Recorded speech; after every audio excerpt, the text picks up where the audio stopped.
അപ്പോൾ ഒരു അമ്പലത്തിൽ പോയി ഞാനത് മുഴുമിപ്പിക്കുകയാണ്. പുറത്തൊരു 10-11 പ്രാവശ്യം എന്ത് ചെയ്യണം? പ്രദക്ഷിണം വയ്ക്കണം. അതിന് അകത്ത് ചെന്നാൽ എന്ത് വേണം? 2 മന്ത്രങ്ങൾ നിങ്ങൾ കുട്ടികളെ പഠിപ്പിക്കുക. എത്ര പേർക്ക് അവരുടെ കഴിവ് കണ്ടെത്തണം? നിങ്ങളിലുള്ള കഴിവിനെ കണ്ടെത്തണമെങ്കിൽ അതിനാദ്യം ചെയ്യേണ്ട ഒരു കാര്യം നമ്മുടെ ജീവിതചര്യയിൽ ചില മാറ്റം വരുത്തണം. അതിനാണ് നമ്മൾ ജീവിതത്തിൽ ആദ്യം തന്നെ കൃത്യനിഷ്ഠ വേണം. എന്ത് വേണം?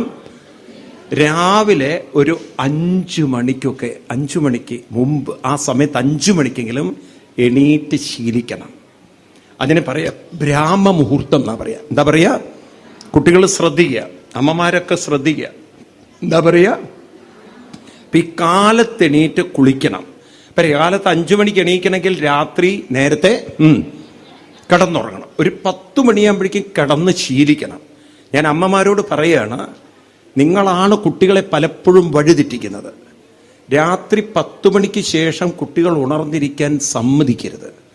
കാരണം എന്താണെന്ന് വെച്ച് കഴിഞ്ഞാൽ, നിങ്ങൾക്കറിയാത്ത കുറെ സത്യങ്ങൾ നിങ്ങൾ ജീവിതത്തെ മനസ്സിലാക്കുന്നില്ല. ഓരോ ദിവസം കൂടുന്തോറും മനുഷ്യന്റെ പ്രതിരോധ ശക്തി കുറയുകയാണ്. നമുക്ക് ആരോഗ്യമുള്ളൊരു ശരീരം വേണോ? പറയൂ, വേണം. ആരോഗ്യം എന്ന് പറഞ്ഞാൽ എന്താ അർത്ഥം? അപ്പം ഞാൻ ചോദിക്കട്ടെ, അമ്മമാരോട് ചോദിക്കട്ടെ, ആരോഗ്യം എന്ന് പറഞ്ഞാൽ എന്താ അർത്ഥം? ഉറക്കെ പറയാ, ആരാ പറയാ? രോഗം. ഇത്ര കഴുതകളായി പോയി നമ്മൾ. രോഗമില്ലാത്ത ഒരവസ്ഥ ഒരിക്കലും വരില്ല. നിങ്ങളെ വിഡ്ഢിത്തരങ്ങളാണ് പഠിച്ചു വെച്ചിരിക്കുന്നത്. കഴുതകളായി മാറരുത് നമ്മൾ. രോഗമില്ലാത്ത അവസ്ഥ ഒരിക്കലും വരില്ല. കാരണം മനുഷ്യ ശരീരത്തിൽ എന്തെങ്കിലും എപ്പോഴും, നിങ്ങളുടെ ശരീരത്തിൽ ക്യാൻസർ ഉണ്ട്, അറിയോ നിങ്ങൾക്ക്? നിങ്ങളുടെ ശരീരത്തിൽ ഓൾറെഡി ക്യാൻസർ സെല്ലുകളുണ്ട്. എല്ലാവരുടെ ശരീരത്തിലും ഉണ്ട്. നിങ്ങൾ വിചാരിക്കരുത് ആർക്കും ക്യാൻസർ സെല്ലില്ല, എല്ലാവരുടെ ഉള്ളിലുണ്ട്. അപ്പൊ ചില ഇൻഫെക്റ്റഡ് സെല്ലുകളെയാണ് ക്യാൻസർ സെല്ല് എന്ന് പറയാം. എല്ലാവരുടെ ഉള്ളിലും ഉണ്ട്. കാരണം ഒരു സെല്ല് രൂപപ്പെടുമ്പോൾ തന്നെ അതിനെന്തെങ്കിലും ഇൻഫെക്ഷൻ വരാനുള്ള സാധ്യതകളുണ്ട്. മനസ്സിലായില്ലേ? എന്തെങ്കിലും അസുഖമില്ലാത്തവരായി, ഇപ്പൊ കഫക്കെട്ടില്ലാത്തവരായിട്ട് ആരെങ്കിലും ഉണ്ടാവുമോ? കാലുമുട്ടുവേദന, വാതരോഗങ്ങള് ഇല്ല, വൈറസന്ധമായ അസുഖങ്ങൾ ഉണ്ടോ ഇല്ലയോ? ഇവിടെ ഒരു അസുഖവും ഇല്ലാത്തവർ കൈവെക്കൂ. ഒരു അസുഖവും ഇല്ലാത്തവര്, എന്തെങ്കിലുമൊക്കെ അസുഖമുള്ളവർ കൈവെക്കൂ. എന്തെങ്കിലുമൊക്കെ ബുദ്ധിമുട്ടുകൾ ശരീരം. എന്നിട്ടാണോ നിങ്ങൾ കഴുത വാക്കെന്നോട് പറഞ്ഞത് രോഗമില്ലാത്ത അവസ്ഥയാണ് അത്ര ആരോഗ്യം? ഏത് വിഡ്ഢികളാണ് നമ്മളിതൊക്കെ പഠിപ്പിക്കണം നോക്കൂ. ഇപ്പൊ ശരിക്കുള്ളത് നമ്മൾ പഠിക്കുന്നില്ല. അപ്പം അമ്മമാരങ്ങനെ തലയിൽ വെച്ച് കുട്ടികളെ പഠിപ്പിക്കരുത്. രോഗമില്ലാത്ത അവസ്ഥയല്ല, രോഗത്തെ പ്രതിരോധിക്കാനുള്ള കഴിവിന്റെ പേരാണ് ആരോഗ്യം. എന്താണ്? അതായത് ഉള്ള രോഗം നമ്മളിൽ സ്പ്രെഡ് ചെയ്യരുത്, അതങ്ങനെ എല്ലായിടത്തേക്കും വ്യാപിക്കരുത്. അപ്പോൾ ഉള്ള ക്യാൻസർ അങ്ങോട്ട് വ്യാപിക്കരുത്. അപ്പം അതിനെ പ്രതിരോധിക്കാനുള്ള കഴിവിന്റെ പേരാണ് ആരോഗ്യം. എന്താ പറയൂ? കുട്ടികൾ എഴുതി വെക്കൂ. ഇതൊക്കെ നിങ്ങൾ പറഞ്ഞു കൊടുക്കണം മറ്റുള്ളവർക്ക്. പൊട്ടത്തരങ്ങളാണ് നമ്മുടെ അമ്മമാർ പഠിച്ചു വെച്ചിരിക്കുന്നത്. എന്താണ് ആരോഗ്യം എന്ന് പറഞ്ഞാൽ? എന്താണ് ആരോഗ്യം എന്ന് പറഞ്ഞാൽ? രോഗത്തെ പ്രതിരോധിക്കാനുള്ള കഴിവിന്റെ പേരാണ് ആരോഗ്യം എന്ന് പറയുന്നത്. അപ്പൊ രോഗത്തെ പ്രതിരോധിക്കണം. വേണോ വേണ്ടയോ? അപ്പൊ അമ്മമാര് മനസ്സിലാക്കുക. ഞാൻ പറയുന്നത് ശ്രദ്ധിക്കുക. നിങ്ങളൊക്കെ ചെയ്യേണ്ട കാര്യങ്ങളാണ് ഞാൻ പറഞ്ഞു തരുന്നത്. നമ്മുടെ മുഴത്തിന് ആശുപത്രി കൂടി വരികയാണ്. അതും അത്രയും ചെലവുള്ള കാര്യങ്ങളാണ് ഇപ്പൊ വരുന്നത്. ഹെർണിയ എന്ന് കേട്ടിട്ടുണ്ടോ? ഇതൊക്കെ അമ്മമാര് വരുത്തി വെക്കണാണ് ഈ ഹെർണിയ മക്കൾക്ക്. അമ്മയാണ് ഇതിന്റെ കുറേ ഉത്തരവാദികൾ. 99% രോഗങ്ങൾക്കും ഒരു 80% അമ്മമാരാണ് ഉത്തരവാദികൾ. കാരണം അവർ കുട്ടിക്കാലത്ത് കുട്ടികൾക്ക് കൊടുക്കുന്ന ഭക്ഷണങ്ങളും ശീലങ്ങളും ഒരു കുട്ടിയെ ചെറുപ്പത്തിലെ രോഗം വരാനുള്ള ആളാക്കി മാറ്റി. സത്യം പറഞ്ഞാൽ ഒരമ്മയാണ്, ഞാൻ പറയുക, കുട്ടികളെ ഇന്ന് രോഗത്തിലേക്ക് മുതിർന്നാൽ എത്തിക്കുന്നത്. അവരിലുള്ള ടെൻഷൻ, സ്ട്രെസ്, ഇതൊക്കെ ചെറുപ്പത്തിലെ മാനേജ് ചെയ്യാൻ പഠിച്ചിരുന്നെങ്കിൽ വലിപ്പത്തിൽ ഇത്രയും ഉണ്ടാവില്ല. നമ്മൾ കേട്ടില്ലേ, സമ്പത്ത് കാലത്ത് അത് ചെറുപ്പത്തിൽ ആരോഗ്യമുള്ള സമയത്ത് അത് പരിശീലിപ്പിക്കില്ല. ഒരു ഏജായി കഴിഞ്ഞാൽ അതൊക്കെ പുറത്തു വരുന്നു. ഏത് രോഗവും നിങ്ങൾ വിചാരിക്കരുത് കല്യാണത്തിന് ശേഷം 50 വയസ്സിലല്ലാന്ന്. അതിൻ്റെയൊക്കെ സൂചനകൾ ആരംഭം എവിടുന്ന് തുടങ്ങും? ഉറക്കെ പറയൂ, നിങ്ങൾ ചെറുപ്പത്തിൽ തന്നെ തുടങ്ങും. അപ്പൊ നിൽക്കട്ടെ, കാലത്തെണീറ്റ് എവിടെ പോകണം? എന്തിനാ അമ്പലത്തിൽ പോകുന്നതിന്? കാരണം ഏറ്റവും കൂടുതൽ പ്യുവർ ഓക്സിജൻ O2, നമ്മൾ ശ്വസിക്കുന്ന വായുവിൽ ഏറ്റവും പ്യുവർ ഓക്സിജൻ O2 എന്ന് പറയും. അത് അത്രയും, ഇപ്പം നമ്മൾ ശ്വസിക്കുന്ന വായുവിലുള്ള ഓക്സിജൻ പ്യുവർ അല്ല, അത് കണ്ടാമിനേറ്റഡ് ആണ്. അതിൽ മുഴുവൻ ഇമ്പ്യൂരിറ്റി ഉള്ളതാണ്. ഏറ്റവും ശുദ്ധമായ വായു കിട്ടുന്ന ഒരേ ഒരു സ്ഥലം അമ്പലമാണ്. എവിടെ നിന്നാണ് അമ്പലത്തിലേക്ക് വായു കിട്ടുന്ന നോക്കൂ? ആർക്കെങ്കിലും പറയാൻ പറ്റുമോ? ഏതിൽ നിന്നാണ്? ആൽവൃക്ഷത്തിൽ നിന്നാണ്. കൃഷ്ണൻ ഗീതയിൽ പറയും, വൃക്ഷങ്ങളിൽ വെച്ച് ഞാൻ അശ്വത്ഥമാണ്. ഏതാണ് അശ്വത്ഥത്തിന്റെ പ്രത്യേകത എന്താ അറിയോ? ഏറ്റവും കൂടുതൽ പ്യുവർ ഓക്സിജൻ തരാൻ കഴിയുന്ന ഒരു വൃക്ഷമാണ് ഇത്. നമ്മുടെ വേൾഡ് ഹെൽത്ത് ഓർഗനൈസേഷൻ, യുണൈറ്റഡ് നേഷന്റെ കീഴിലുള്ള വേൾഡ് ഹെൽത്ത് ഓർഗനൈസേഷൻ ആലിനെ വിളിച്ചിരിക്കുന്നത് ഓക്സിജൻ ക്ലിനിക് എന്നാണ്. എന്താണ്? ഓക്സിജൻ ഇത്രയും തരാൻ സാധിക്കുന്ന വേറൊരു മരം. അവർക്ക് പറയും, ഇവിടെ ആലില്ലേ? ഇല്ല, ഇവിടെ ആല് വെച്ചിട്ടില്ല. വെച്ചിട്ടുണ്ട്. മുന്നിലുണ്ട് ആല്. ആലിന്റെ ഇല എപ്പോഴും എന്തായിരിക്കും ചെയ്യുക? ഇളകിക്കൊണ്ടിരിക്കുക. അപ്പൊ ഇളകുന്ന സമയത്ത് അന്തരീക്ഷത്തിൽ കെട്ടിക്കിടക്കുന്ന വായു, കാർബൺ ഡൈ ഓക്സൈഡോ മറ്റോ ഒക്കെ ഉണ്ടെങ്കിൽ അത് അവിടുന്ന് മാറി മാറി അവിടെ എന്ത് നിറയും? ഓക്സിജൻ. അതുകൊണ്ട് അവിടെ ഒരു ഓക്സിജൻ ഓറയുണ്ട്. ഇപ്പൊ രാവിലെ തന്നെ നമ്മൾ അമ്പലത്തിൽ ഒരു 11 പ്രദക്ഷിണം വയ്ക്കുക. ഈ ജന്മം നിങ്ങൾക്ക് ക്യാൻസറും മറ്റു രോഗവും വരില്ല. പല രോഗത്തിനും ഏറ്റവും നല്ല ഔഷധം ബ്ലഡിൽ വേണ്ടത്ര ഓക്സിജൻ ഉണ്ടാവുക. അതിനെവിടെ തന്നെ പോകണം? നമ്മുടെ പൂർവികരെ നമ്മൾ നമിക്കണ്ടേ?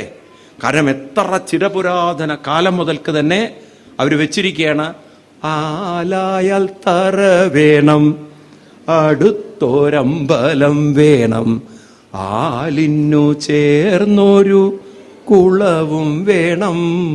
ആലായാൽ തറ വേണം, അടുത്തൊരു അമ്പലം വേണം. ഇനി രാവിലെ ഒരു 5:30 പോകുമ്പോഴല്ലോ ആ ഉദയസൂര്യ കിരണം, ശ്രദ്ധിക്കുക കുട്ടികള്, ഉദയസൂര്യന്റെ കിരണം ദേഹത്ത് തട്ടില്ലേ? ഒരു നിലാവ് നമ്മുടെ ശരീരത്തിലേക്ക് പതിയോ? ഒരു ചെറിയ നിലാവ് ഉണ്ടാവില്ലേ? ഉണ്ടാവോ? ആ നിലാവുള്ള സമയത്ത് ഒരു 6 മണിക്കുള്ള ചെറിയ വെളിച്ചല്ലേ? ആ സൂര്യകിരണത്തിലാണ് നമ്മുടെ ശരീരത്തിന് വേണ്ടുന്ന ഏറ്റവും ഈ ബാക്ടീരിയകളൊക്കെ തടയാൻ പറ്റുന്ന, വൈറസുകളെ തടയാൻ പറ്റുന്ന ഒരു സാധനമുള്ളത്. ആർക്കെങ്കിലും പറയാൻ പറ്റുമോ? സൂര്യകിരണത്തിൽ നിന്ന് നമുക്ക് കിട്ടേണ്ട ഒരു നല്ലൊരു എന്താണത്? Vitamin D. കുട്ടികൾ നോക്ക് ആൻസർ പറഞ്ഞിരിക്കുകയാണ്. നമ്മുടെ ശരീരത്തിൽ കിട്ടേണ്ടുന്ന മറ്റ് പച്ചക്കറികളിലൊക്കെ അത് വളരെ കുറവേ ഉള്ളൂ. എന്നാൽ വളരെ തീവ്രമായി നമുക്ക് കിട്ടുന്നത് ഈ സാധനം നമ്മുടെ ശരീരത്തിൽ കയറിയുണ്ടല്ലോ, ഒരു വൈറസും പിന്നെ അങ്ങോട്ട് അടുക്കില്ല, അതിന് സ്പ്രെഡ് ചെയ്യാൻ പറ്റില്ല. അതുകൊണ്ടാണ് ക്ഷേത്രത്തിൽ പോകുമ്പോൾ ആണുങ്ങളോടൊക്കെ ഷർട്ട് അഴിച്ചു പോകണം. കാരണം ആണിന്റെ ശരീരം കുറച്ചുകൂടിയും ബോഡി വളരെ മസിലുകളൊക്കെ നല്ല കട്ടയാണ്. സ്ത്രീകളുടെ ശരീരം കുറച്ചുകൂടിയും സോഫ്റ്റാണ്. പ്രകൃതി എങ്ങനെയാ വെച്ചിരിക്കുന്നത്? സ്ത്രീകളുടെ മനസ്സിന് കരുത്തും ശരീരത്തിന് സോഫ്റ്റ്നെസ്സും. ആണുങ്ങളുടെ മനസ്സ് ദുർബലമാണ്, എന്നാൽ ശരീരം ഞാൻ തമാശയല്ലേ പറഞ്ഞത്. അപ്പൊ രാവിലെ തന്നെ നമ്മൾ അമ്പലത്തിൽ പോയാൽ നമുക്ക് എന്ത് കിട്ടും? വൈറ്റമിൻ ഡി കിട്ടും. ഇനി നടന്ന് നമ്മൾ പ്രദക്ഷിണം വെക്കുമ്പോൾ ഈ കാല് നിലത്ത് പതിയുമ്പോഴുണ്ടല്ലോ, ഈ കാലിലുള്ള മർമ്മങ്ങളൊക്കെ ഒന്ന് ഉണരും. അപ്പൊ നമ്മുടെ ശരീരത്തിലുള്ള എല്ലാ നെർവസ് സിസ്റ്റങ്ങളും ആക്റ്റീവ് ആവും. അതിനാണ് നമ്മുടെ അമ്പലങ്ങളിലൊക്കെ ഇപ്പൊ ഇവിടെ നിങ്ങൾ ടൈൽസ് ആട്ടെ, ഞാൻ സംഘാടകരോട് ടൈൽസ് മാറ്റണം, നമുക്ക് കരിങ്കല്ലിടണം. കാരണം കരിങ്കല്ല് ചട്ടുമ്പോൾ നമ്മുടെ ഈ കാലിനടിയുള്ള നെർവുകളൊക്കെ ഉണരും. അതാണ് അമ്പലങ്ങളിലൊക്കെ കരിങ്കല്ല് വെക്കാൻ കാരണം. ഇവിടെ പിന്നെ സാമ്പത്തിക ബുദ്ധിമുട്ടുള്ളതുകൊണ്ടാണ് ടൈൽസ് ഇട്ടത്, അല്ലേ? കുറെ കഴിഞ്ഞാൽ കരിങ്കല്ലാക്കണം. ഇങ്ങനെ കരിങ്കല്ല് നടക്കുമ്പോൾ എന്തുണ്ടാവും? അക്യുപ്രഷർ എന്നൊക്കെ കേട്ടിട്ടുണ്ടോ? അക്യുപഞ്ചർ എന്നൊക്കെ കേട്ടിട്ടുണ്ടോ? അപ്പൊ നമ്മുടെ കാലിൽ, തലച്ചോറിൽ നിന്നും കാലുകളിലേക്കുള്ള ഞരമ്പുകളൊക്കെ ഉണരും. അപ്പൊ എന്തായി? ഈ ശരീരത്തിലുള്ള ബ്ലഡ് സർക്കുലേഷൻ ഉറക്കെ പറയൂ കൂടും. ബ്ലഡ് സർക്കുലേഷൻ കൂടുമ്പോൾ ഈ ശരീരത്തിലുള്ള ബ്ലഡിലുള്ള കാർബൺ ഡൈ ഓക്സൈഡ് ഒക്കെ പുറത്തേക്ക് വരും. ഇതിലുള്ള കെമിക്കൽസ് എല്ലാം പുറത്തേക്ക് പോവും. കിഡ്നിയുടെ പ്രവർത്തനം സുഗമമാവും. അരിക്കലൊക്കെ നല്ലോണം നടക്കും. കെട്ടിക്കടക്കുന്നതെല്ലാം മാറി എല്ലാ സെല്ലുകളിലേക്കും പ്രാണനും ശുദ്ധമായ രക്തവും ഒക്കെ എത്താൻ തുടങ്ങുമ്പോൾ ഈ ശരീരത്തിന് പ്രതിരോധ ശക്തി വളരെ ഉറക്കെ പറയൂ കൂടുതലാവും. അപ്പൊ എന്നും രാവിലെ എത്ര മണിക്ക് എവിടെ പോകണം? എത്ര പേര് അങ്ങനെ പോകുന്നവരുണ്ട്? രാവിലെ എണീറ്റ് 5:30 മണിക്കെങ്കിലും അമ്പലത്തിൽ പോകുന്നവർ എത്ര പേരുണ്ട്? ആരും ഇല്ലേ? ആകെ ഒരാൾ മാത്രമുണ്ട്, കുറച്ച് പേരുണ്ട്. സംസ്കാരം നമുക്ക് രൂപപ്പെടണമെങ്കിൽ സംസ്കാരം എന്ന വാക്കിന് അർത്ഥം ശ്രദ്ധിക്കുക. സംസ്കാരം എന്നാൽ നമ്മൾ വീട്ടിലിരുന്ന് ഹിന്ദു ആവില്ല.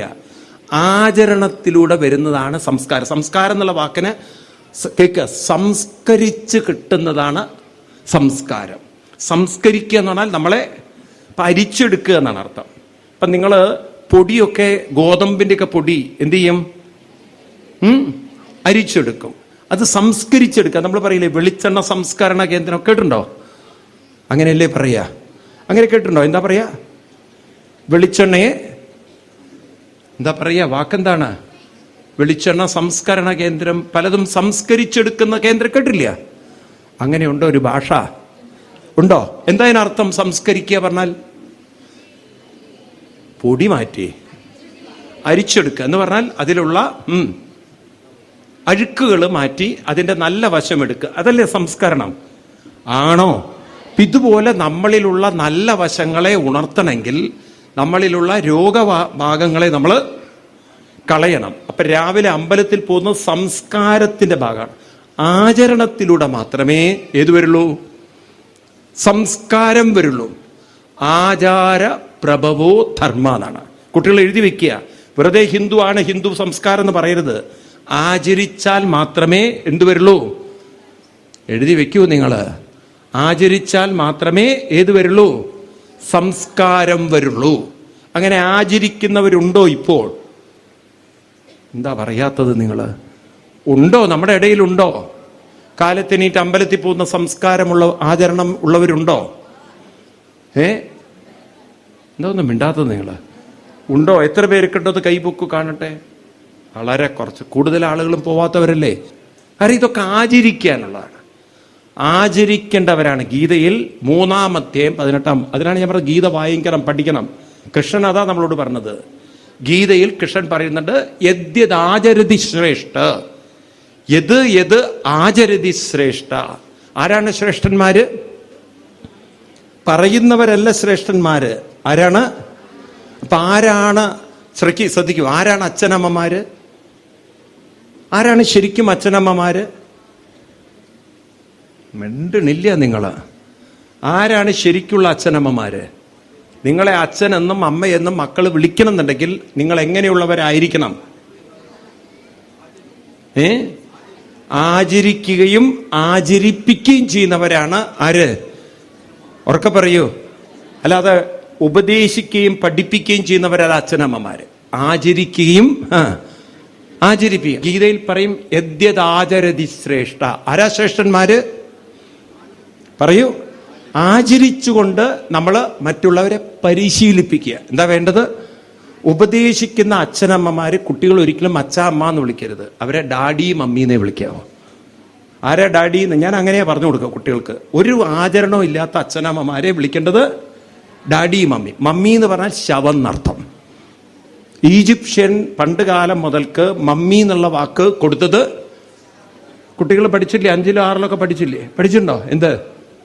ഈജിപ്ഷ്യൻ അവിടുത്തെ പിരമിഡിൽ സൂക്ഷിക്കുന്ന മമ്മീസ് ഉണ്ട്. മമ്മീസ് എന്ന് പറഞ്ഞാൽ ഡെഡ് ബോഡികളുണ്ട്. അവരെയാണ് നമ്മൾ എന്ത് വിളിക്കുക? മമ്മി. അങ്ങനെ മമ്മിമാരുണ്ടോ ഈ നാട്ടില്? ഉണ്ടോ? പറയൂ. അങ്ങനെ ആചരിക്കാത്ത അമ്മമാരെ, ആചരിപ്പിക്കാത്ത അമ്മമാരെ വിളിക്കേണ്ട പേരാണ് മമ്മിമാർ. അങ്ങനത്തെ മമ്മിമാർ എത്ര പേരുണ്ട് ഈ നാട്ടില്? ഒരാളും കൈപൊക്കില്ലേ. ഇത്രയും നല്ലൊരു നാട് ഇപ്പം പെട്ടെന്നായി എന്നുള്ളത് വലിയ അത്ഭുതമാണത്. അതുപോലെ ഈ ഡാഡി എന്ന് പറഞ്ഞാൽ അറിയോ ആരാന്ന്? ആണുങ്ങളെയൊക്കെ പണ്ട് എടാന്നാ വിളിക്കുക. എപ്പോഴും തന്നെയാണ്. പെമ്പിള്ളരെയൊക്കെയോ എടീന്നാ വിളിക്കുക. ഇതിൽ രണ്ടിലും പെടാത്തൊരു വർഗമാണ് ഏത്? ഡാഡി എന്ന് പറഞ്ഞാല്. അത് ഡായും അല്ല ഡിയും അല്ല. ഇത് രണ്ടും കൂടി ചേർന്ന ഒരു നപുംസകത്തിന്റെ പേരാണ് ഡാഡി എന്ന്. ഇപ്പൊ ഇങ്ങനെ ആചരിക്കാത്തവരെ വിളിക്കേണ്ട പേരാണ് ഡാഡിമാരുണ്ടോ? ഡാഡി എന്ന് വിളിക്കുന്നവരുണ്ടോ? ഡാഡി എന്ന് അച്ഛനെ വിളിക്കുന്നവരുണ്ടോ? കുട്ടികളൊക്കെ പുറകോട്ട് നോക്കുക. ഇപ്പം പറഞ്ഞാൽ വലിയ പ്രശ്നമാവും. വീട്ടിൽ വേറൊരു ധർമ്മയുദ്ധം ഉണ്ടാകുമോ എന്നുള്ളത്. ചില അമ്മമാരൊക്കെ ഇങ്ങനെ കാണിക്കണമൊക്കെ ഞാൻ കാണുന്നുണ്ട്. മിണ്ടിപ്പോവരുതെന്ന്.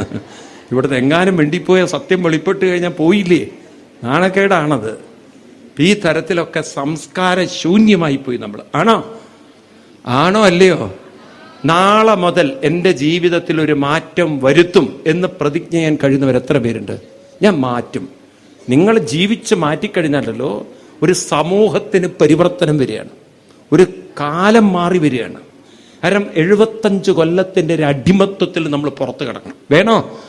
കാരണം നിങ്ങളോട് ഞാനിപ്പോൾ പറഞ്ഞാൽ നിങ്ങളത് ഏൽക്കില്ല. കാരണം നിങ്ങളിപ്പം പറയണതോ രാവിലെ ഇപ്പം എങ്ങനെ എണീക്കുക, കാരണം നിങ്ങളെ രാത്രി 11 മണിക്കാണ് കിടന്നുറങ്ങണത്. കാരണം ഉള്ള പണികളൊക്കെ കഴിയുന്നു. പണിയല്ല, ഈ വൈകുന്നേരത്തെ സീരിയൽ കണ്ടുകൊണ്ട് ബാക്കി പറ്റുന്ന പണിയാണ്. അതുകൊണ്ട് ഇതൊക്കെ ലേറ്റായി പോയതാ. പണ്ട് 8 മണിക്കൊക്കെ 10 മക്കളെ വെച്ചിട്ട് 8 മണിക്ക് കിടന്നുറങ്ങിയിരുന്നോ? ഇല്ല. 10 മക്കളെയും വെച്ച് പണ്ടുള്ളവർ 8, 8:30, 9 ആകുമ്പോഴേക്ക് കിടന്നുറങ്ങിയിരുന്നോ? എന്താ ഒന്നും പറയാത്ത നിങ്ങൾ? ഉണ്ടായിരുന്നോ? ഉണ്ടായിരുന്നോ? അവര് 3, 4 മണിക്ക് എണീറ്റിരുന്നോ? ഉണ്ടായിരുന്നോ? അപ്പൊ ഇപ്പോഴും ഈ 24 മണിക്കൂർ അല്ലേ ഉള്ളത്? എന്താ ഒന്നും പറയാത്തത്? ഇത് രാത്രി 10 മണിക്കാണ് വീടുകളിൽ ഭക്ഷണം കഴിക്കുന്നത്. ഞാൻ അമ്മമാരോട് പറയണേ, 10 മണിക്കൊന്നും കുട്ടികൾക്ക് ഭക്ഷണമേ കൊടുക്കരുത്. കാരണം ഇതൊക്കെ ദഹനത്തെ ബാധിക്കും. ഈ കുട്ടി വളർന്ന് വലുതാകുമ്പോൾ അതിന്റെ ബ്രെയിൻ സിസ്റ്റം തെറ്റും. കാരണം രാത്രി 8 മണിക്കൊക്കെ കടന്ന് ഭക്ഷണം കഴിച്ച് ശീലിച്ചെടുക്കണം കുട്ടികൾ. ഇതെല്ലാം ഗ്യാസ്ട്രിക്കായി കുറെ കഴിഞ്ഞാൽ ഈ കുട്ടിയുടെ വയറ് കേടുവന്ന് ഇൻഫെക്ഷനായി, അതാണൊക്കെ രോഗങ്ങളാണ്. രോഗങ്ങളിൽ നിന്ന് രോഗങ്ങളിലേക്ക്. വലിയ പണ്ഡിതന്മാരായ ഡോക്ടർമാര്, നിങ്ങൾക്കറിയില്ലല്ലോ, ഡോക്ടർ CK രാമേന്ദ്രൻ, അദ്ദേഹം മെഡിക്കൽ കോളേജിൽ സീനിയർ ഡോക്ടറായിരുന്നു. അനവധി വേദികളിൽ ഞങ്ങൾ ഒരുമിച്ച് പങ്കെടുക്കുന്നവരാണ്.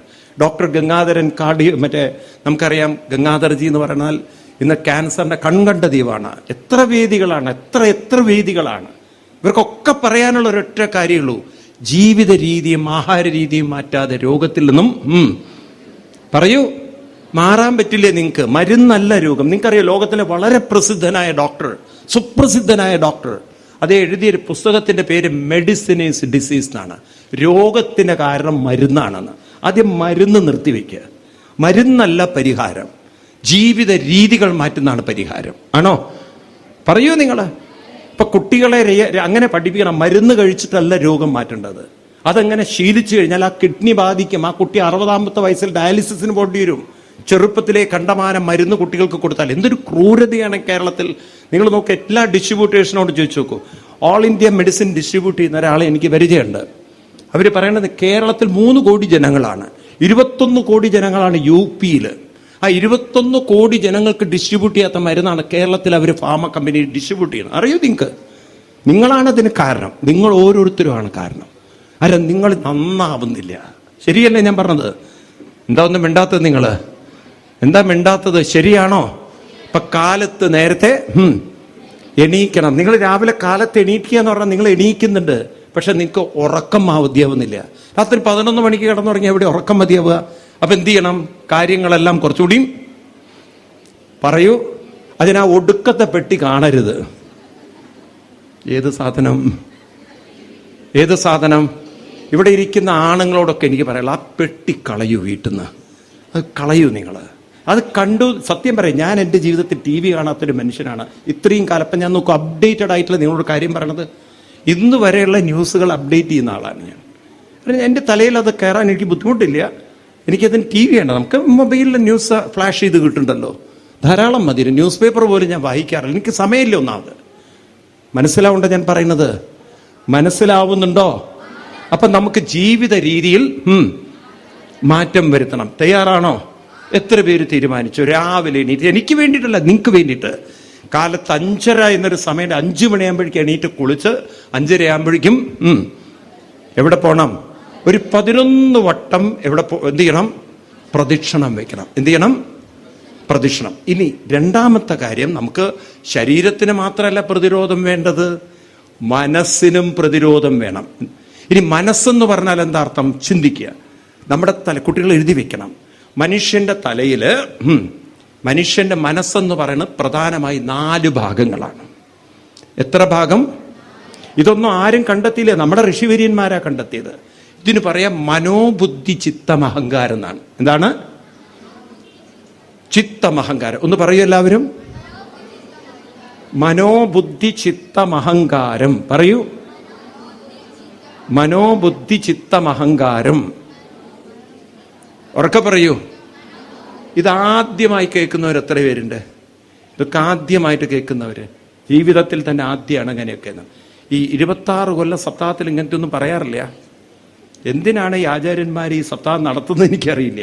ഞാൻ അവരെക്കാൾ കേമത്തം പറയില്ല. പക്ഷെ സപ്പോസ് ടോക്ക് സംതിങ് അതിനേക്കാളൊക്കെ അപ്പുറത്ത് എന്തെങ്കിലും പറയണം. വേണ്ടേ? ജീവിതത്തെക്കുറിച്ച് പറഞ്ഞു കൊടുക്കണം. കഥ മാത്രമായി എന്തിനാ അവർ നടത്തുന്നത് എനിക്കറിയില്ല. കാരണം ഒരു ജനങ്ങൾക്ക് കഥ കേട്ടത് കൊണ്ട് ഇനിയുള്ള കാലം ജീവിക്കാൻ പറ്റില്ല. കാരണം ഇനിയൊരു കൃഷ്ണൻ വന്ന് നമ്മളെ രക്ഷിക്കാൻ പോകുന്നില്ല. കൃഷ്ണൻ അതും അല്ല പറഞ്ഞത്. കൃഷ്ണൻ വന്ന് രക്ഷിക്കുന്നു പറഞ്ഞില്ല. നിങ്ങളെ രക്ഷിക്കാൻ നിങ്ങളുടെ കൂടെ ഞാൻ എപ്പോഴും ഉണ്ട്. നിങ്ങൾക്ക് എന്നെ ഉപയോഗിക്കാൻ ആ ദൈവികമായ ശക്തിയെ നിങ്ങൾ വേണ്ട വിധത്തിൽ ഉറക്കെ പറയൂ, ഉപയോഗിക്കാൻ അറിയില്ലെങ്കിൽ ഞാൻ കൂടെ ഉണ്ടായിട്ടും കാര്യമില്ല. അപ്പൊ നമ്മുടെ കൂടെയുള്ള ഒരു ദൈവിക ശക്തി ഉണർത്തണം. നിൽക്കട്ടെ. അപ്പൊ നമുക്ക് 4 കാര്യങ്ങളുണ്ട്. ഈ മനസ്സെന്ന് പറഞ്ഞാൽ 4 കാര്യങ്ങളാണ്. ഏതൊക്കെയാണ്? മനോബുദ്ധിച്ചിത്തം. അതിൽ 2 കാര്യം നമ്മുടെ സ്കൂളുകാർക്ക് അറിയില്ലോ, സൈക്കോളജിസ്റ്റുകൾക്ക് അറിയില്ലോ. അവരതിനെ വിളിക്കുന്ന പേരാണ് മനസ്സും ബുദ്ധിയും. എന്താണ്? കുട്ടികൾ കേട്ടിട്ടുണ്ടാവും, IQ EQ എന്നൊക്കെ കേട്ടിട്ടുണ്ടോ? എന്താ അതിനർത്ഥം? IQ EQ പറഞ്ഞാല് മന്ദബുദ്ധിയോ? IQ EQ എന്നൊക്കെ പറഞ്ഞാൽ മന്ദബുദ്ധികളെയാണ് വിളിക്കുക. IQ EQ എന്നൊക്കെ കേട്ടവർ എത്ര പേരുണ്ട്? IQ ലെവൽ കൂടുതലാണ് കുറവാണെന്നൊക്കെ കേട്ടിട്ടുണ്ടോ? അമ്മമാർക്കറിയോ അതിനെക്കുറിച്ച്? അറിയുമോ? എന്താന്നും മിണ്ടാത്തത്? അറിയാത്ത അമ്മമാര് കൈവെക്കൂ. ഇതിനെക്കുറിച്ച് എനിക്കൊന്നും അറിയില്ല സ്വാമി. സത്യം പറയുന്നോണ പറയരുത്. അപ്പൊ നോക്കൂ, നിങ്ങൾ സ്കൂളിൽ കുട്ടികളെ പറഞ്ഞേക്കുന്നത്, പക്ഷെ ഇതിനെക്കുറിച്ചൊന്നും വലിയ വിവരം നമുക്കാർക്കും ഇല്ല. IQ EQ പറഞ്ഞാൽ മനുഷ്യന്റെ തലച്ചോറിനെ അവർ 2ആയി പകുത്തിരിക്കുകയാണ്. ഒരു ഭാഗത്ത് IQ പറഞ്ഞാൽ ഇന്റലിജന്റ്. എന്താണ്? ഇന്റലിജന്റ്. രണ്ടാമത്തെ ഭാഗത്ത് ഇമോഷൻസ് പറയും. എന്താണ്? വികാരങ്ങൾ. അപ്പം ബുദ്ധിയും മനസ്സും, അതായത് ബുദ്ധി അറിയാനുള്ള, അറിവൊക്കെ ശേഖരിക്കാനുള്ള കഴിവിന്റെ പേരാണ്, ഒരാളുടെ ബ്രെയിനിലുള്ള കഴിവിന്റെ പേരാണ് ബുദ്ധി. പുറത്തുള്ള കാര്യങ്ങൾ ഗ്രഹിക്കാനുള്ള കഴിവുള്ള ആ ഒരു ബ്രെയിൻ ഫാക്കൽറ്റിയുടെ പേരാണ് ബുദ്ധി എന്ന് പറയുക. വികാരങ്ങളൊക്കെ പ്രകടിപ്പിക്കുന്ന ആ ഒരു ഭാഗത്തിനെ വിളിക്കുന്ന പേരാണ് മനസ്സ്. മനസ്സിലാണ് വികാരം. നമ്മൾ നല്ല കുട്ടി പഠിക്കുന്നുവെങ്കിൽ, പെട്ടെന്ന് കാര്യം ഗ്രഹിക്കുന്നുവെങ്കിൽ നമ്മൾ എന്താ പറയാ? അവന് നല്ല, അല്ലെങ്കിൽ അവക്ക് നല്ല, ഉറക്കെ പറയൂ, ബുദ്ധിയുണ്ട്, IQ ഉണ്ടെന്ന്. എന്നാൽ വളരെയധികം കുട്ടി വിഷമത്തില്, വേദനയില്, മെന്റലി തളരുമ്പോൾ നമ്മൾ എന്താ പറയാ? ഒരാളും വളരെയധികം വിഷമത്തിലിരിക്കുകയാണെങ്കിൽ നമ്മൾ എന്താ പറയാ? ഒരാളുടെ ബുദ്ധി വളരെ വീക്കാണെന്നാണോ പറയാ? പൊതുവെ എന്താ പറയാ? ഉറക്കെ പറയൂ. ഒരാൾ വളരെ വിഷമത്തിലിരിക്കുകയാണ്, ഒന്നിനൊരു ഉത്സാഹമില്ലേ, ഒരു വിഷാദം എന്നൊക്കെ പറയില്ലേ? അപ്പൊ എന്താ നമ്മൾ പറയാ?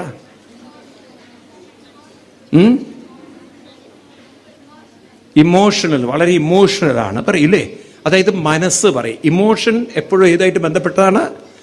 അപ്പൊ നമ്മൾ പറയും മനസ്സ് വളരെ വീക്കാണെന്ന് പറയും. ആണോ? മനസ്സ് വീക്കാണെന്ന് എപ്പോഴാ പറയുന്നത്? ഇമോഷൻസ് ഡൗൺ ആവുമ്പോഴാണ്. ആണോ? വിഷമം, വേദന, ഡിപ്രഷൻ, ഒന്നിനൊരു താല്പര്യം, വിഷാദ രോഗം എന്നൊക്കെ പറയും. ഇതൊക്കെ വരുമ്പോൾ നമ്മൾ പറയും മനസ്സ് വളരെ, നിങ്ങൾക്ക് വല്ല വിഷമങ്ങൾ വരുമ്പോൾ നിങ്ങൾ എന്താ പറയുക? എൻ്റെ മനസ്സിനൊരു സുഖമില്ല എന്ന് പറയും. അറിവുമായി ബന്ധപ്പെട്ടത് ബുദ്ധിയും വികാരവുമായി ബന്ധപ്പെട്ടത് മനസ്സും. എന്താ പറഞ്ഞാൽ എഴുതി വയ്ക്കൂ കുട്ടികൾ. അറിവുമായി ബന്ധപ്പെട്ടത് ബുദ്ധിയും വികാരവുമായി ബന്ധപ്പെട്ടത് മനസ്സും. ആണോ അല്ലയോ? ഇതൊക്കെ തലയിൽ കയറുന്നുണ്ടോ നിങ്ങൾക്ക്?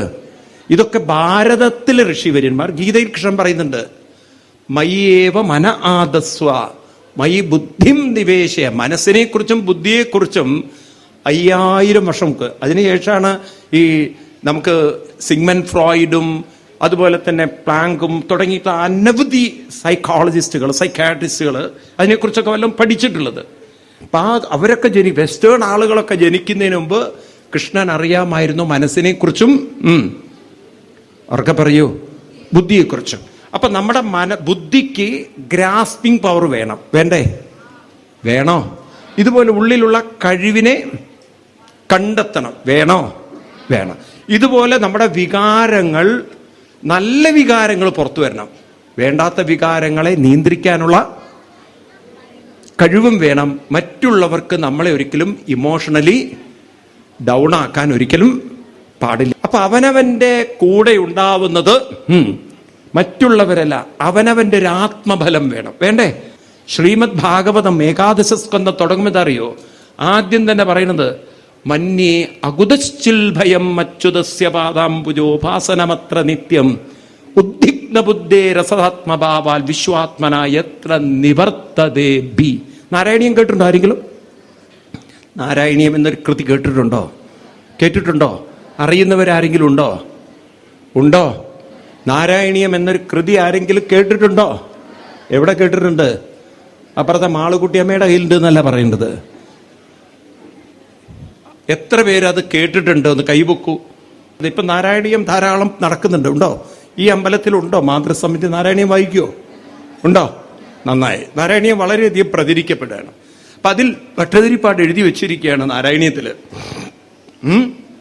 എനിക്ക് വളരെ വളരെ വിഷമം തോന്നി. ഈ ശ്ലോകങ്ങളൊക്കെ അമ്മമാര് കുട്ടികളെ പഠിക്കണം ചെറുപ്പത്തിൽ തന്നെ. 91 ദശകത്തിൽ നാരായണീയത്തിന് ആകെ 10-40 രൂപയുള്ളൂ. അമ്മമാരോട് എനിക്ക് പറയാനുള്ളത്, ഇതിൽ 91 ദശകം, 100 ദശകമാണ് നാരായണീയത്തില്. ഓരോ ദശകത്തിലും 10 ശ്ലോകം. ഇതിൽ 91 ദശകത്തിൽ 3-ാം ശ്ലോകം. എത്രാമത്തെയാ പറഞ്ഞത്? ഞാൻ നിങ്ങൾക്ക് കൃത്യം ശ്ലോകം പറഞ്ഞുതരാം. നിങ്ങൾ എഴുതി പുസ്തകം വാങ്ങിച്ചാണ് പഠിപ്പിച്ചാൽ മതി. ഈ ശ്ലോകം ചൊല്ലുന്നത് അങ്ങോട്ട് ഓർത്തു വയ്ക്കുക. എന്താ പറഞ്ഞ അവിടെ ഭട്ടതിരിപ്പാട് പറയാണ്, ഭീതിർനാമദ്വിതീയൽഭവതിനനുമന കൽപ്പിതം ചദ്വിതീയം തേനേക്യാഭ്യാസശീലോ ഹൃദയമിഹയതാ ശക്തിബുദ്ധ്യാ നിരുന്ധ്യാം മായാവിദ്യേതു തസ്മിൻ പുനരപി തദാ ഭാതി മായാദിനാദം തം ത്വാ ഭക്ത്യാ മഹത്യാ സതതമനുഭജൻ ഈശഭീതിം വിജഹ്യാം. ഭീതിം വിജഹ്യാം, ഭയത്തെ ജയിക്കാം. ഞാൻ ഇന്ന് അതിനെക്കുറിച്ച് പറയില്ല. ഞാൻ പറയുന്നത് അത്തരം ശ്ലോകങ്ങള്, അത്തരം ചിന്തകള് 5000 വർഷം മുമ്പ് തന്നെ നമ്മുടെ ഭാരതത്തിൽ ഉണ്ടായിരുന്നു. ഇത് പഠിക്കണ്ടേ? വേണോ വേണ്ടയോ? ഇനിയുള്ള കുട്ടികളെങ്കിലും ഭയത്തെ നേരിടാൻ പരിശീലിപ്പിക്കണോ?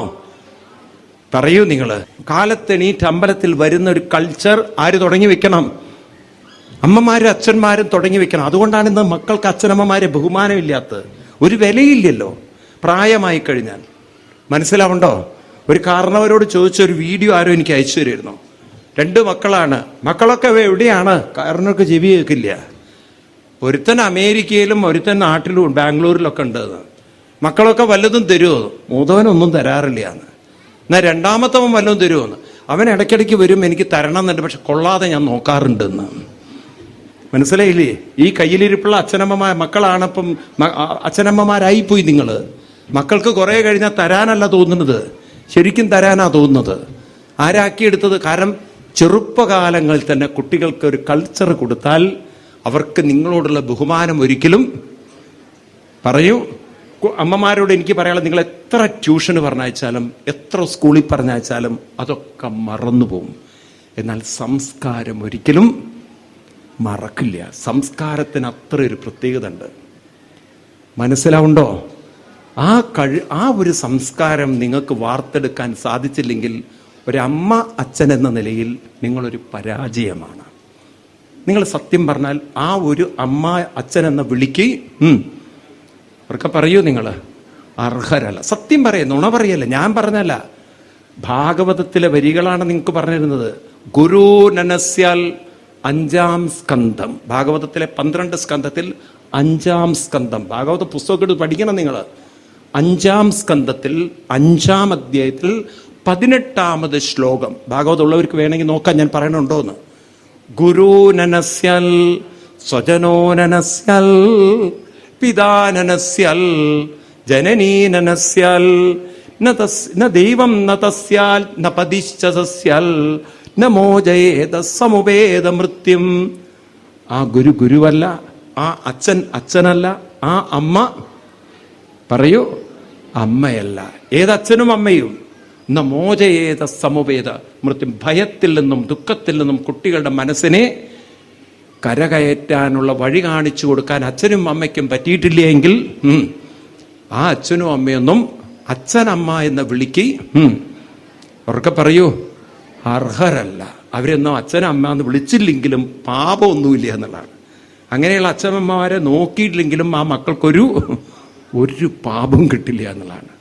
കാരണം അവരൊക്കെ വെറും ഒരു യാന്ത്രികമായി ജീവിച്ച്, മനസ്സിലായില്ലേ, രണ്ടെണ്ണത്തിനെ പ്രൊഡ്യൂസ് ചെയ്തു, അതെന്നെ അബദ്ധത്തിൽ ഉണ്ടായി എന്നുള്ള അവസ്ഥയിൽ അവർ നിൽക്കുന്നത്. വിചാരിച്ചിട്ടുണ്ടായതല്ല, എങ്ങനെയോ അബദ്ധത്തിൽ പെട്ടുപോയി, ഇനിയിപ്പോൾ എന്ത് ചെയ്യാനാ, പ്രസവിച്ചെടുക്കുക തന്നെ. അങ്ങനെയാണ് കുറേ എണ്ണം ഉണ്ടാവുന്നത്. മനസ്സിലാവുണ്ടോ? അല്ല കുട്ടികളാവണം എന്നുള്ള രീതിയിലൊന്നും ആയതാവില്ല പലതും. ഈ രീതിയിലൊക്കെ നമ്മൾ പ്രസവം ഉണ്ടാക്കി 2 കുട്ടികളെയും വളർത്തി ട്യൂഷനും പറഞ്ഞയച്ച് ഇതാണ് ജീവിതം എന്നൊരിക്കലും പറയൂ. നിങ്ങൾ നാളത്തെ ആത്മഹത്യ ചെയ്യാനുള്ള കുട്ടികളെ ജനിപ്പിക്കേണ്ടവരല്ല നിങ്ങൾ. അപ്പം നല്ലൊരു സമൂഹത്തെ വാർത്തെടുക്കണമെങ്കിൽ, അതിനൊരു സംസ്കരിച്ചെടുക്കണമെങ്കിൽ അവരിൽ ചില ആചരണങ്ങൾ, ഉറക്കെ പറയൂ, ഉണ്ടാവണം. അപ്പോൾ ഒരു അമ്പലത്തിൽ പോയി ഞാനത് മുഴുമിപ്പിക്കുകയാണ്. പുറത്തൊരു 10-11 പ്രാവശ്യം എന്ത് ചെയ്യണം? പ്രദക്ഷിണം വയ്ക്കണം. അതിന് അകത്ത് ചെന്നാൽ എന്ത് വേണം? 2 മന്ത്രങ്ങൾ നിങ്ങൾ കുട്ടികളെ പഠിപ്പിക്കുക. 1 വിഷ്ണു സഹസ്രനാമവും 2 ലളിതാ സഹസ്രനാമവും. ഇത് ഓരോ ഹിന്ദുവിൻ്റെയും ജീവിതചര്യയായിട്ട് മാറണം. രാവിലെ എണീറ്റ് കഴിഞ്ഞാൽ അമ്പലത്തിൽ പോയി, ഏതമ്പലത്തിലും നിങ്ങൾ വിചാരിക്കേണ്ട ശിവന്റെ അമ്പലത്തിൽ വിഷ്ണു സഹസ്രനാമം ചൊല്ലാൻ പറ്റില്ല എന്ന്. അയ്യപ്പന്റെ അമ്പലത്തിൽ, ഏതമ്പലത്തിലും ചൊല്ലാവുന്ന, ഈവൻ ദേവിയുടെ ക്ഷേത്രത്തിൽ പോലും ചൊല്ലാൻ പറ്റുന്ന ഒരു മന്ത്രമാണ്. പറയൂ. കാരണം ദേവിയിലും വിഷ്ണു ഉണ്ട്. അതാണല്ലോ അമ്മേ നാരായണ, ദേവീ നാരായണ, ലക്ഷ്മീ നാരായണ ഭദ്രേ. ആ ശീലമുണ്ടാക്കിയെടുക്കുക. രാവിലെ എണീറ്റാൽ പോയി ഒന്ന് എന്ത് ചെയ്യണം?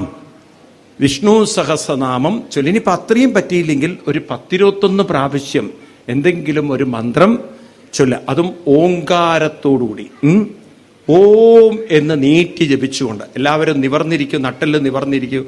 ഓങ്കാരം ചൊല്ലി നോക്കും. അപ്പം തന്നെ നിൽക്കത് മനസ്സിലാവും. ആ ഓങ്കാരം ചൊല്ലിക്കൊണ്ട് ഒരു 10-21 പ്രാവശ്യം അമ്പലത്തിൽ ചെന്ന് നിന്നിട്ടായാലും ഒരു 21 പ്രാവശ്യമെങ്കിലും ചൊല്ലി ശീലിക്കണം. മന്ത്രങ്ങളിൽ വെച്ച് സർവോത്കൃഷ്ടമായൊരു മന്ത്രമാണ് ഏത്? ഓമിത്യേക അക്ഷരം ബ്രഹ്മ എന്ന് ഉപനിഷത്തിൽ പറയും. നമ്മുടെ കൃഷ്ണൻ ഗീതയിൽ പറയും, വേദ്യം പവിത്രമോങ്കാരം ഋക്സാമയജുരേവച. ഗീതയിൽ 7-ാം അധ്യായത്തിൽ നമുക്ക് ഓങ്കാരത്തിന്റെ മഹത്വം കൃഷ്ണൻ പറയുന്നത് കാണാൻ പറ്റും. ഇപ്പൊ വേദ്യം പവിത്രമോങ്കാരം. ഏത് മന്ത്രം ചൊല്ലണം? ഇപ്പൊ എന്താ ചെയ്യേണ്ടത്? നട്ടെല്ലൊന്ന് മുകളിലേക്ക് വലിക്കുക. നിവർന്നിരുന്നോ. താഴെ നിന്നൊന്ന് ഓങ്കാരം വലിച്ചു നോക്കുക. നിങ്ങളുടെ മുകളിലേക്ക് ഒന്നെല്ലാവരും ഒരുമിച്ച് നട്ടെല്ലൊന്ന് വലിക്കും. മുകളിലേക്ക് താഴെ നിന്നൊരു വലി വലിക്കൂ. നട്ടെല്ല് നിവർന്നിരിക്കൂ. ചാരിയിരിക്കരുത്, ചാരിയേ ചെയ്യരുത് പുറകോട്ട്. കാരണം ബ്രെയിനിൻ്റെ അകത്തേക്കുള്ള കളിയാണത്. ബ്രെയിനിലേക്ക് ഞാൻ ശ്രദ്ധിക്കാനുള്ള അമ്മമാരെ ശ്രദ്ധിക്കുക. ഇവിടെ ഇരിക്കുന്നവർ, ഒരാൾ നമ്മളെ വേദനിപ്പിക്കുമ്പോൾ പെട്ടെന്ന് നമ്മൾ ഡൗൺ ആവുകയാണോ ഉയരുകയാണോ? മനസ്സിൽ വിഷമം വരുമ്പോൾ നമ്മളാകെ ഡൗൺ ആവുകയാണ് ചെയ്യുക, ഒരു ഉണർവ് വരികയാണോ? ഡൗൺ. ഒരാൾ നമ്മളെ ഭയപ്പെടുത്തുമ്പോൾ ഡൗൺ ആവുകയാണോ ഉണരുകയാണോ ചെയ്യുക? ഡൗൺ ആയിപ്പോൾ പെട്ടെന്ന്. അപ്പം അതെന്താ സംഭവിക്കുന്നത് വെച്ചാൽ നമ്മുടെ പ്രാണനെ താഴോട്ട് വലിക്കുന്നൊരു ശക്തിയുണ്ട്. ഉണ്ടോ? പറയൂ. അതിൽ നിന്ന് മുകളിലേക്ക് പെട്ടെന്ന് അങ്ങോട്ട് കടക്കാൻ പറ്റുമോ? അപ്പം നമുക്കൊരു വിഷമത്തിൽ നിന്നും മറികടക്കണമെങ്കിൽ എന്ത് വേണം? നമ്മളെ താഴോട്ട് വലിക്കുന്ന പ്രാണനിൽ നിന്നും പറയൂ മേലോട്ട് പെട്ടെന്ന് കടക്കണം. അതിനൊരു പരിശീലനം ഉണ്ടാകുമോ? താനെ താഴോട്ടുനിന്ന് നമുക്ക് പെട്ടെന്ന് അങ്ങോട്ട് മേലോട്ട് മനസ്സിൽ ഉയർത്താൻ പറ്റുമോ? അതിന് സാധിക്കുന്ന ഒന്നാണ് ഏത്? ഈ പ്രണവമന്ത്രം. എന്താണ്?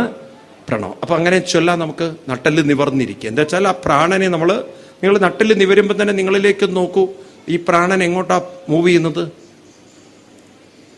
നിവരുമ്പോൾ തന്നെ പ്രാണൻ എങ്ങോട്ടാ മൂവ് ചെയ്യുന്നത്? മേലോട്ടാണ്. അപ്പൊ തലച്ചോറിലേക്കുള്ള പ്രാണബലം ഉറക്കെ പറയൂ കൂടും. നമുക്ക് തല ഉയർത്തി നിൽക്കാനുള്ളൊരു ശക്തി പ്രാണൻ മുകളിലേക്ക് ഉയരുമ്പോഴാണ്. ആണോ? തല കുനിയുന്നത് പ്രാണൻ തലയിൽ നിന്നും പറയൂ താഴോട്ട് വരുമ്പോഴാണ്. അപ്പം ഒരു ധൈര്യം കിട്ടണമെങ്കിൽ പ്രാണബലം നമ്മുടെ ഉള്ളിൽ കൂടി വരണം. അപ്പൊ ഒന്ന് നിവർന്നിരിക്കുക. എന്നിട്ട് എല്ലാവരും കണ്ണടയ്ക്കൂ. നിവർന്ന് ചാരിയിരിക്കുകയും ചെയ്യരുത്. പുറകോട്ടൊക്കെ ചാരിയിരുന്നാൽ തലച്ചോറുമായിട്ടുള്ള കളിയാണ്. നിങ്ങൾ അബദ്ധങ്ങൾ കാണിക്കരുത്. താഴെ നിന്ന് നട്ടലിൻ്റെ അടിഭാഗം പിടിക്കുക. എന്നിട്ട് അവിടെ നിന്ന് തുടങ്ങണം. ഓം തൊണ്ട കൊണ്ട് ചൊല്ലണം. നെഞ്ച് വലിച്ചുകൊണ്ട് തുടങ്ങണം. നെഞ്ചും തൊണ്ടയും വലിച്ച് മുകളിലേക്ക്. എന്നിട്ട് ചൊല്ലണം.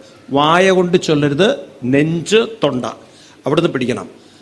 അടിയിൽ നിന്ന് പിടിക്കണം. ഒരുമിച്ച് ഓ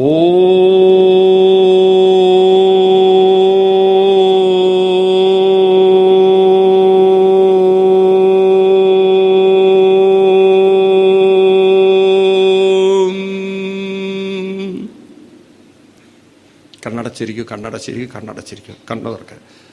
ഇനിയും ഒന്നുകൂടി ശ്വാസം ഉള്ളിലേക്ക് നല്ലോണം എടുത്ത് നട്ടലിൻ്റെ അടിയിൽ നിന്ന് പിടിക്കണം. ഓം ചൊല്ലുമ്പോൾ നട്ടലിങ്ങനെ മുകളിലേക്ക് വലിച്ചുകൊണ്ടിരിക്കണം. ഓക്കെ. ഓ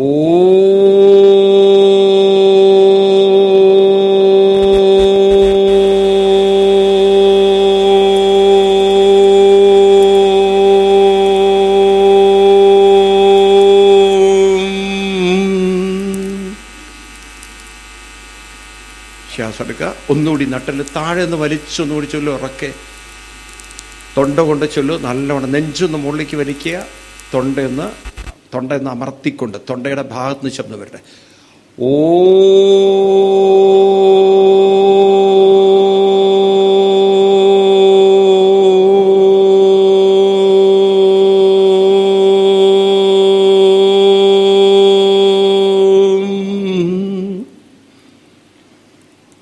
പതുക്കെ കണ്ണു തുറക്കുക.